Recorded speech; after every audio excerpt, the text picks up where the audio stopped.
Vous connaissez tous quelqu'un comme ça. Intelligent, cultivé, capable de parler pendant des heures sur des sujets complexes. Mais cette personne n'a presque pas d'amis. Parfois, aucun. Et ce n'est pas de la timidité, ce n'est pas de la malchance, c'est autre chose, quelque chose de plus profond. La psychologie dit que ce n'est pas un hasard. Ces personnes partagent des schémas de comportement très précis, des schémas qu'elles ne voient souvent pas elles-mêmes. Restez jusqu'à la fin parce que le cinquième signe va probablement vous déranger. Premier signe, la rigidité cognitive. Elle pense qu'il n'existe qu'une seule bonne façon de faire les choses, la leur. Si vous proposez une autre méthode, même meilleure, elle résiste. Pas par méchanceté, par structure mentale. Leur cerveau fonctionne sur des rails fixes. Les neurosciences appellent ça un manque de flexibilité exécutive. C'est quand le cortex préfrontal refuse d'ajuster ses circuits. Résultat, elles corrigent les autres, elles débattent sur des détails, elles ne laissent pas de place à la nuance. Et socialement, ça épuise.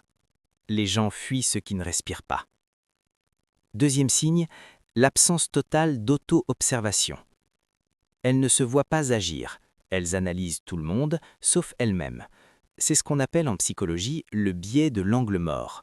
Vous savez, cette capacité à repérer les défauts des autres, mais à rester aveugle aux siens. Elles peuvent vous expliquer pourquoi votre relation a échoué, pourquoi votre collègue est toxique, mais elles ne comprennent jamais pourquoi elles se retrouvent seules. Ce manque de métacognition bloque toute évolution. On ne corrige pas ce qu'on ne voit pas, et l'entourage finit par abandonner.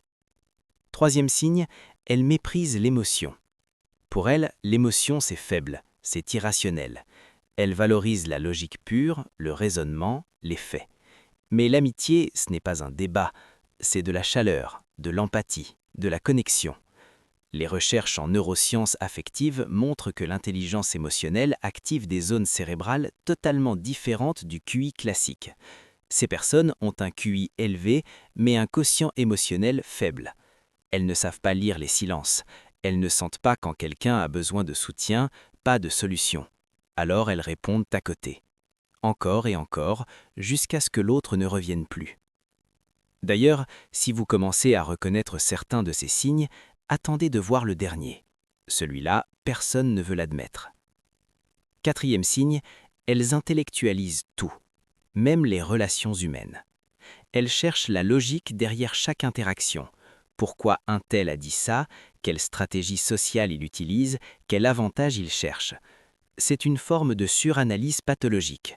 En psychologie, on parle de rationalisation défensive. C'est quand le cerveau transforme tout en concept pour éviter de ressentir.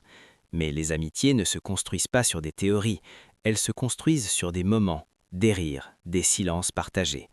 Ces personnes restent dans leur tête, toujours. Elles observent la vie au lieu de la vivre. Et ça se voit, ça se sent. Les autres captent cette distance. Cinquième signe, elles pensent que les règles sociales ne s'appliquent pas à elles, parce qu'elles se considèrent différentes, plus intelligentes, au-dessus de la moyenne. Alors pourquoi jouer le jeu? Pourquoi faire semblant de s'intéresser à des conversations banales? Pourquoi sourire par politesse? C'est ce qu'on appelle l'effet Dunning-Kruger inversé. Elles surestiment leur compréhension des dynamiques sociales tout en sous-estimant leur importance. Elles croient que l'intelligence les dispense des codes humains. Mais ces codes existent pour une raison. Ils créent du lien, de la confiance, de la réciprocité. Sans eux, il n'y a pas de tribu. Et l'être humain, même brillant, reste un animal social. Privé de tribu, il s'éteint doucement. Vous vous demandez peut-être s'il y en a d'autres. Oui, et le sixième est peut-être le plus révélateur. Sixième signe, elles attendent que les autres fassent l'effort. Elles ne relancent jamais, elles ne proposent rien. Elles attendent qu'on les invite, qu'on les cherche, qu'on insiste. Parce qu'au fond, elles pensent que si les gens avaient vraiment de la valeur, ils reconnaîtraient la leur. C'est un mécanisme narcissique subtil, pas le narcissisme clinique, plutôt une forme de retrait hautain. Elles testent en permanence et les autres échouent toujours. Parce que les vraies relations, elles ne fonctionnent pas comme ça. Elles exigent de la réciprocité, de l'initiative, du mouvement des deux côtés. Mais ces personnes ne bougent pas. Elles attendent et elles finissent seules. Septième signe, elles confondent intelligence et compréhension humaine. Elles peuvent résoudre des problèmes complexes, maîtriser des concepts abstraits, mais elles ne comprennent pas les gens. Parce que comprendre les gens, ce n'est pas une équation, c'est une lecture fine, intuitive, émotionnelle. Les travaux du psychologue Howard Gardner montrent qu'il existe plusieurs formes d'intelligence. L'intelligence interpersonnelle en fait partie. C'est celle qui permet de sentir, de s'ajuster, de créer du lien. Ces personnes excellent ailleurs, mais là, elles sont aveugles. Et elles paient le prix. Parce qu'on peut être brillant et seul. On peut avoir raison et être détesté. L'intelligence ne garantit rien d'autre que l'intelligence. Alors, voilà la vérité inconfortable. L'intelligence, ce n'est pas un diplôme, ce n'est pas un score, c'est une manière de penser, de s'adapter, de comprendre. Et comprendre les gens, c'est aussi de l'intelligence, peut-être même la plus utile. Ces personnes ne sont pas stupides, mais elles sont prisonnières d'un système de pensée qui les coupe des autres, et le pire, c'est qu'elles ne le voient pas. Si ce sujet vous parle, laissez un commentaire. Dites-moi quel signe vous a le plus marqué. Abonnez-vous si vous voulez comprendre ce que la psychologie révèle vraiment sur le comportement humain.